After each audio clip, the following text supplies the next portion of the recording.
10 বছরের পুরনো প্রক্রিয়া, নিয়োগ প্রক্রিয়া, সেই নিয়োগ প্রক্রিয়া শুরু করলো এসএসসি। 10 বছরের পুরনো নিয়োগ প্রক্রিয়া শুরু করলো এসএসসি উচ্চ প্রাথমিকে, এবং উচ্চ প্রাথমিকে 1000 জন চাকরি পাবেন। সরাসরি চলে যাব সোমরাজের কাছে। সোমরাজ, 10 বছরের পুরনো নিয়োগ প্রক্রিয়া এতদিন বন্ধ ছিল কেন এই বিভিন্ন মামলায়? এবার কিভাবে নিয়োগ প্রক্রিয়া শুরু? দেখো, উচ্চ প্রাথমিকের শিক্ষক নিয়োগ প্রক্রিয়া 2015 সালের বিজ্ঞপ্তি দিয়েছিল স্কুল সার্ভিস কমিশন, কিন্তু সেই নিয়োগ প্রক্রিয়া তারপর দীর্ঘদিন ধরে পরিচালনা হয়েছে। বিশেষ করে কলকাতা হাইকোর্টের পর্যবেক্ষণে এই নিয়োগ প্রক্রিয়া পরিচালনা করা হয়েছে। কিন্তু দেখা গেছে যে এই উচ্চ প্রাথমিকের নিয়োগ প্রক্রিয়ায় 12,000-এরও বেশি শূন্যপদ পূরণ হলেও মেধা তালিকায় থাকা 1,000-এরও বেশি চাকরি প্রার্থী তারা দীর্ঘদিন ধরে কাউন্সিলিংয়ের সুযোগ পাচ্ছিলেন না। আর এবার সেই কাউন্সিলিংয়ের সুযোগ করে দিল স্কুল সার্ভিস কমিশন। তার কারণ আজ কিছুক্ষণ আগে স্কুল সার্ভিস কমিশনের ওয়েবসাইটে এই বিজ্ঞপ্তি জারি করা হয়েছে, যেখানে বলা হচ্ছে 1,000-এর জন্য বেশি যারা সফল রয়েছেন মেধা তালিকায় তাদের চাকরির জন্য কাউন্সিলিং শুরু করছে স্কুল সার্ভিস কমিশন। 21শে জুলাই থেকে কাউন্সিলিং শুরু হবে, 30শে জুলাই পর্যন্ত হবে কাউন্সিলিং। এবং যেটা স্কুল সার্ভিস কমিশন বিজ্ঞপ্তিতে জানিয়েছে যে এই যে কাউন্সিলিং হবে তার জন্য যে ইন্টিমেশন লেটার, সেটা 17 জুলাই স্কুল সার্ভিস কমিশনের ওয়েবসাইট থেকে পাওয়া যাবে। এবারে যেটা প্রশ্ন ছিল, কেন বন্ধ ছিল দীর্ঘদিন ধরে? 2025 সাল থেকেই মূলত এই নিয়োগ প্রক্রিয়াকে বন্ধ করে রাখা হয়েছিল। বারবার আদালতের কাছে আবেদন রাখছিলেন মেধা তালিকায় থাকা চাকরি প্রার্থীরা। আদালত বারবার নির্দেশ দিচ্ছিল, কিন্তু তবুও এই নিয়োগ প্রক্রিয়া শুরু করা যাচ্ছিল না। শেষে সম্প্রতি কলকাতা হাইকোর্টের পর্যবেক্ষণ এবং রায়ের পর স্কুল সার্ভিস কমিশন আবারও এই প্রক্রিয়া শুরু করলো। অবশ্যই যেটা গুরুত্বপূর্ণ এবং সুখবর পরীক্ষার্থীদের জন্য যে 1,000-এরও বেশি চাকরি প্রার্থী তারা চাকরি পেতে চলেছেন যারা মেধা তালিকায় রয়েছেন। 21শে জুলাই থেকে স্কুল সার্ভিস কমিশনের কেন্দ্রীয় কার্যালয় এই কাউন্সিলিং এর প্রক্রিয়া শুরু করা হবে। বেশ,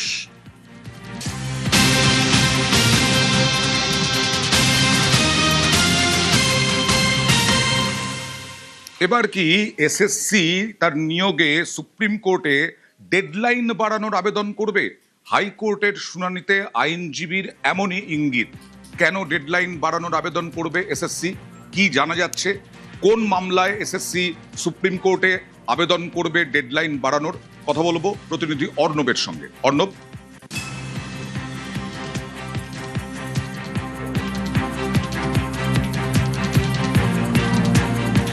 অর্ণবের সঙ্গে কথা বলার চেষ্টা করব। তবে তার আগে আপনাদের জানাই, এসএসসি নিয়োগে কি ডেডলাইন বাড়ানোর আবেদন করবে এসএসসি সুপ্রিম কোর্টে? সুপ্রিম কোর্টে ডেডলাইন বাড়াতে আবেদন করবে এসএসসি। হাইকোর্টের শুনানিতে ইঙ্গিত এসএসসির আইনজীবীর। এটা হচ্ছে 26,000 চাকরি বাতিলে যোগ্যদের কি হবে, যোগ্যদের কি হবে এই নিয়েই আরো সময় চায় এসএসসি। এবং সেই এসএসসি এখনো পর্যন্ত যা ইঙ্গিত হাইকোর্টে, তাতে শুনানিতে ইঙ্গিত দিয়েছেন আইনজীবী যে সুপ্রিম কোর্টে তারা আবেদন করবেন ডেডলাইন বাড়ানোর। 26,000 চাকরি বাতিলে যোগ্যদের কি হবে? সুপ্রিম কোর্টে ডেডলাইনে নিয়োগ সম্পূর্ণ হবে? হাইকোর্টের শুনানিতে প্রশ্ন বিচারপতি অমৃতা সিনহার। বিচারপতির প্রশ্নের পরেই ডেডলাইন বাড়াতে আর্জির ইঙ্গিত।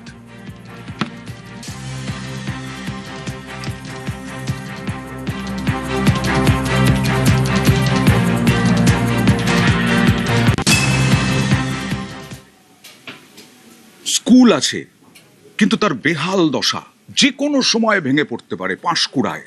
সেই স্কুলই এখন প্রশাসনের নজরে। গাছতলায় পড়াশোনা করতে হয়। দেখুন,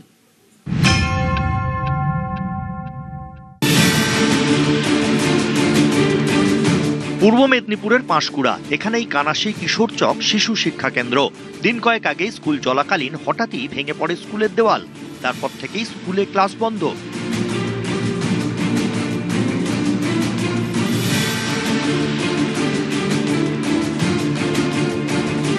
স্কুলের বাইরে গাছতলাতেই বসছে ক্লাস। বৃষ্টি হলে তাও বন্ধ। বাইরে বসে পড়াশোনা কেন করছো? দেওয়াল ভেঙে পড়ে গিয়েছে তাই জন্য। স্কুলে? হ্যাঁ। ভয়ের মধ্যে ছেলেটা কি? হ্যাঁ। যে কোনো দিন হুড়মুড়িয়ে ভেঙে পড়তে পারে স্কুল, এমনটাই আশঙ্কা শিক্ষকদের। ওই দেওয়াল ভেঙে পড়ে গেছে, ভয়ে আমরা বাইরে বসিয়ে রাখছি। কয়েক মাস হলো একবারে ফেটে সবই দেওয়াল ভেঙে পড়ে গেছে। তারপরে ওই গ্রাম সদস্যকে জানালাম, বিডিও অফিসে এসিও কে জানিয়েছি। আমরা মানে বৃষ্টি হলে খাইয়া ছেড়ে দিই, রাখিনি। পরিস্থিতি খতিয়ে দেখতে বুধবার স্কুল পরিদর্শনে যান প্রশাসনিক আধিকারিকরা। এই বিল্ডিং এ আর স্কুল করার মতো পরিস্থিতি নেই, সুতরাং আমরা গিয়ে বিডিও সাহেবের সঙ্গে আলোচনা করি নতুন কোনো ব্যবস্থা একটা যতক্ষণ না হয় ততক্ষণ আশেপাশে যদি কোনো ক্লাব বা কোনো অন্য কোনো স্কুল থাকে সেখানে অন্তত এদের পঠন পাঠনের ব্যবস্থা করার চেষ্টা আমরা করবো। এই জন্য আমরা পাঠিয়েছি, ওখানে ইন্সপেকশন করে সব দেখে এসছেন, তারপরে যে আছে ওর রিপেয়ারিং কাজ কিভাবে হবে ওই জন্য বলে দেওয়া হয়েছে বিডিও সাহেবকে ইনিশিয়েটিভ নেওয়ার জন্য on urgent basis.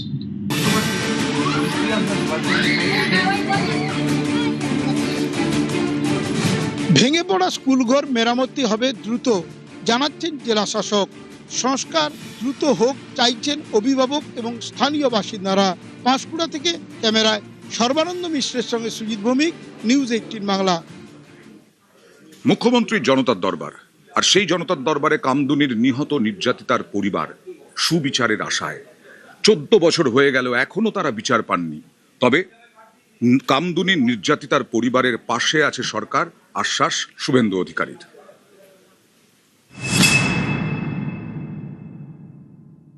Barasat court capital punishment দিয়েছিল। আগের সরকার 16টা পিপি বদল করে আসামিদের খালাস করার ব্যবস্থা করেছেন।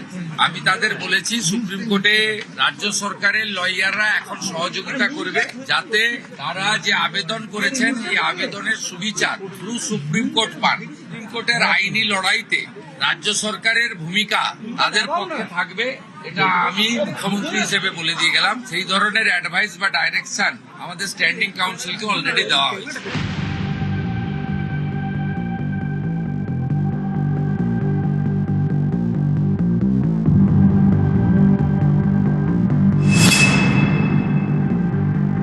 সব জানে মুখ্যমন্ত্রী, সব জানে, বিচার পাবো, আমার মেয়ের বিচার পাবো।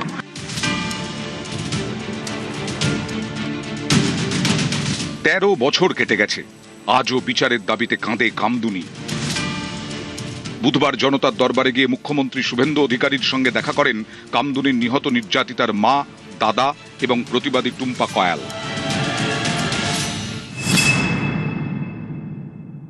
উনি বলেছেন যে 1 মাসের মধ্যেই সাজা ঘোষণা হবে এবং যারা দোষী তাদেরকে দৃষ্টান্তমূলক থেকে দৃষ্টান্তমূলক সাজা দেওয়া হবে।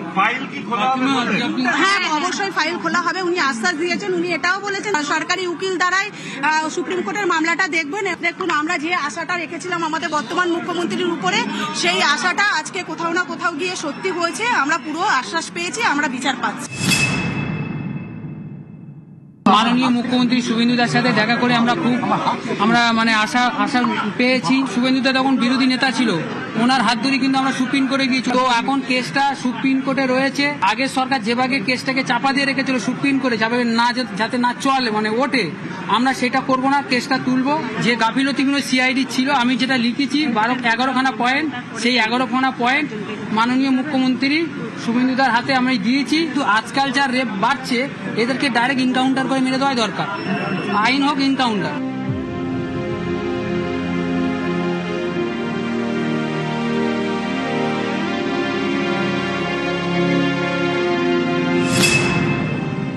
June 2013 কামদুনিতে গণধর্ষণ, খুন। বাড়ি ফিরছিলেন কামদুনির কলেজ ছাত্রী, তখনই তাকে টেনে হিঁচড়ে পাঁচিল ঘেরা পরিত্যক্ত জায়গায় নিয়ে যাওয়া হয়। তারপর গণধর্ষণ, নির্যাতন, খুন। এই ঘটনায় একে একে গ্রেফতার করা হয় 9 জনকে। 2.5 বছর পর কামদুনি মামলার রায় দেয় নগর দায়রা আদালত। মামলায় অভিযুক্ত 9 জনের মধ্যে বিচার চলাকালীনই মারা যায় গোপাল নস্কর। বাকি 8 জনের মধ্যে 6 জনকে দোষী সাব্যস্ত করে নিম্ন আদালত। এর মধ্যে 3 জনকে ফাঁসির সাজা দেয়, বাকি 3 জনের যাবজ্জীবন। এই রায়কে চ্যালেঞ্জ করে হাইকোর্টে যায় অভিযুক্তরা। নিম্ন আদালতে হওয়া ফাঁসির সাজা বদলে যায় আমৃত্যু কারাদণ্ডে। একজনকে বেকসুর খালাস করে দেওয়া হয়, সাজা কমিয়ে দেওয়া হয় বাকি 3 জনেরও। এই নির্দেশকে চ্যালেঞ্জ করে সুপ্রিম কোর্টে যায় নির্যাতিতার পরিবার। তাদের অভিযোগ, তৃণমূল জামানায় শীর্ষ আদালতে রাজ্য সরকারের সহযোগিতা মেলেনি। বদলের বাংলায় বিচারের আশায় বুক বাঁধছে কামদুনি। সব জানে মুখ্যমন্ত্রী, সব জানে, বিচার পাবো, আমার মেয়ের বিচার পাবো। দীর্ঘ 13 বছর সরকারের এগেনস্টে লড়াই করেছিলাম, কিন্তু আমরা কোনো বিচার পাইনি। তো যখন আমাদের বিরোধী নেতা শুভেন্দু অধিকারী ছিলেন তখন উনি আশ্বাস দিয়েছিলেন যে আমরা ক্ষমতায় আসলে অবশ্যই তোমরা বিচার পাবে। তো আজ জনতার দরবারে দ্বারস্থ হয়েছি। তো এই সরকারের কাছে আমাদের দাবি থাকবে তারা যেন বিচারটা পায়। ফাঁসির আসামিকে বেকসুর খালাস করে দেওয়া হলো। যেভাবে শক্ত হাতে হাল ধরেছেন বারুইপুরের ঘটনাটা দেখে আমরা অনেকটাই খুশি হয়েছি। নতুন সরকার যখন এসছে আবার আস্থা ফিরে পেয়েছি, আবার বিশ্বাস ফিরে পেয়েছি যে আবার কামদুনির বিচার হবে। বারাসাত কোর্ট ক্যাপিটাল পানিশমেন্ট দিয়েছিল। আগের সরকার 16টা পিপি বদল করে আসামিদের খালাস করার ব্যবস্থা করেছে। আমি তাদের বলেছি সুপ্রিম কোর্টে রাজ্য সরকারের লয়াররা এখন সহযোগিতা করবে যাতে তারা যে আবেদন করেছেন এই আবেদনের সুবিচার থ্রু সুপ্রিম কোর্ট পান। সুপ্রিম কোর্টের আইনি লড়াইতে রাজ্য সরকারের ভূমিকা তাদের পক্ষে থাকবে, এটা আমি মুখ্যমন্ত্রী হিসেবে বলে দিয়ে গেলাম। সেই ধরনের অ্যাডভাইস বা ডাইরেকশন আমাদের স্ট্যান্ডিং কাউন্সিলকে অলরেডি দেওয়া হয়েছে। ব্রিটিশ বন্দ্যোপাধ্যায় সেই নদী দখল, জামুরিয়ায় নদী দখল করে বেআইনি নির্মাণ, সিঙ্গারানী নদী, সেই নদী দখল করে বেআইনি নির্মাণ ভাঙতে হবে পুর নগর উন্নয়ন দপ্তরের নির্দেশ।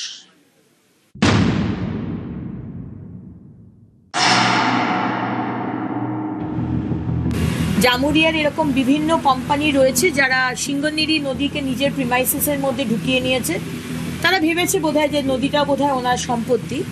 বাউন্ডারি ওয়ালকে ভেঙে নদীকে বাইরে করা, নিজের প্রিমাইসিসের বাইরে করা এবং যা যা ইললিগাল কনস্ট্রাকশন করেছে সেটাকে বুলডোজার নিয়ে গিয়ে ভাঙার ব্যবস্থা করে দেবে। নদীর বুকে একের পর এক কারখানা,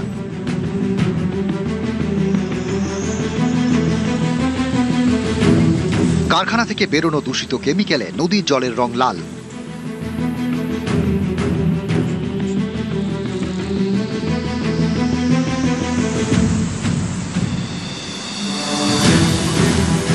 পশ্চিম বর্ধমানের জামুরিয়া, এই শিল্প তালুকের বুক চিরে বয়ে গিয়েছে সিঙ্গারন নদী। অভিযোগ, এই নদীর দুপার দখল করে গড়ে উঠেছে একের পর এক কারখানা। পার দখলেই শেষ নয়, অভিযোগ নদীর বুকে তৈরি করা হয়েছে একাধিক স্পঞ্জ আয়রন কারখানা।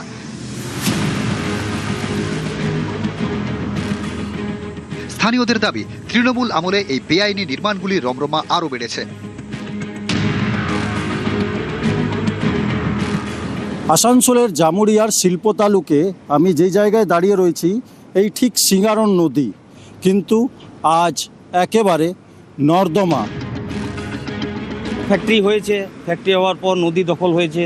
ফ্যাক্টরির বাইরে কোথাও একটু ছাড়া আছে, সেটা নালার ড্রেনের মতো, সেই জল পানীয় যোগ্য নয়। ফ্যাক্টরির ভেতরে ব্যাড মেটেরিয়াল যেগুলো আছে সব নদীতে ছেড়ে দিচ্ছে ওরা, সেই জল আর ব্যবহারযোগ্য নয়। এর আগে সরকার ছিলেন, প্রশাসন তরফে জানানো হয়েছে, আন্দোলন হয়েছে, কিছু লাভ হয়নি।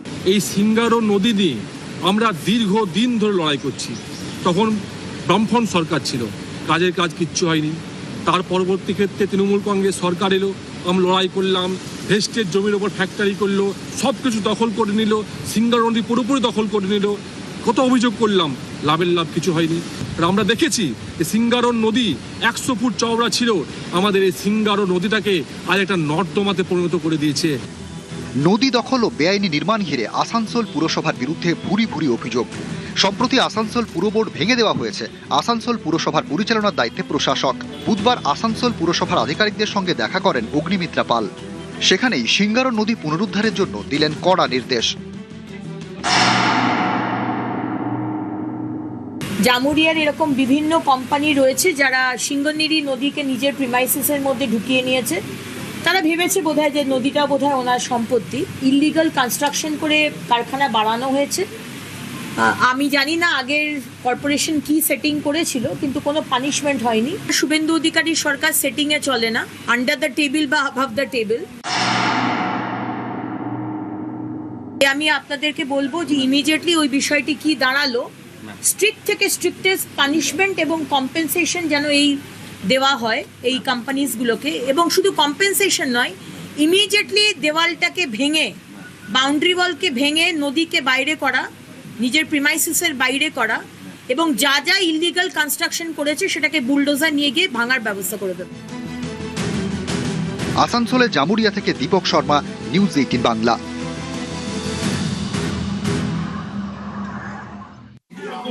কালই রথযাত্রা, পালাবদলের পর এবার বড় করে রথযাত্রা। রথযাত্রা এবার উৎসব।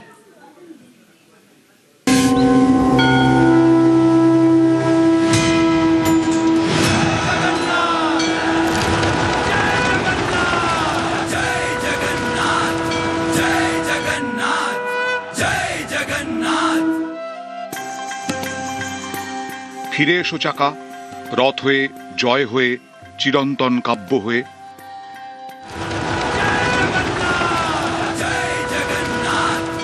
মানুষ এতদিন যদি চুপ করে থাকে, হয়তো ভয় বেরোতে পারেনি, রথযাত্রায় অংশগ্রহণ করতে পারেনি। যেরকম মুর্শিদাবাদ, মালদা, দিনাজপুরের বহু জায়গা আছে মানুষ শাক বাজাতে পারে না সন্ধ্যাবেলা। তো সেই মৌলবাদীরা, সেই ধর্মান্ধরা এবারে চুপ করে গেছে, সেই জন্য আরো মানুষ সাহস পেয়েছে, ভয় চলে গেছে, ভরসা বেরিয়ে এসছে, মানুষ নেমে পড়বে রথে। রথ মানে শুধু কাঠ আর দড়ি নয়, রথ মানে অপেক্ষা, রথ মানে মেলা, রথ মানে পাপড়, জিলিপির গন্ধ, ছোটবেলায় ফিরে যাওয়া। রথ হাজার বছরের সনাতন সংস্কৃতির প্রতীক, কিন্তু বিগত কয়েক বছরে রথের জৌলুস বা আবেগের প্রকাশে কোথায় যেন খামতি দেখা যেত। এবার আর তা থাকছে না। এবার রথ নিয়ে বাঙালির আবেগকে গুরুত্ব, সনাতনী সংস্কৃতির রথের চাকাকে এগিয়ে নিয়ে যাওয়া, এই দুইকে সামনে রেখেই বাংলা এবার বড় করে রথ।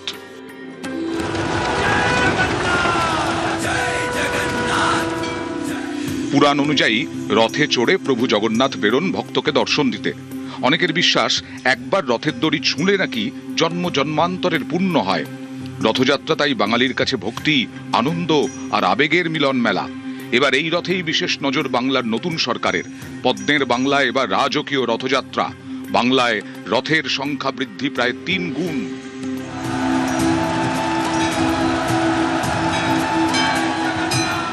যে সমস্ত রথযাত্রাগুলি দশকের পর দশক ধরে হয়, প্রাথমিকভাবে এমন প্রায় 60টি রথযাত্রা কমিটিকে আমরা 5 লক্ষ টাকা করে সরকারি সহায়তা আজকে প্রদান করব।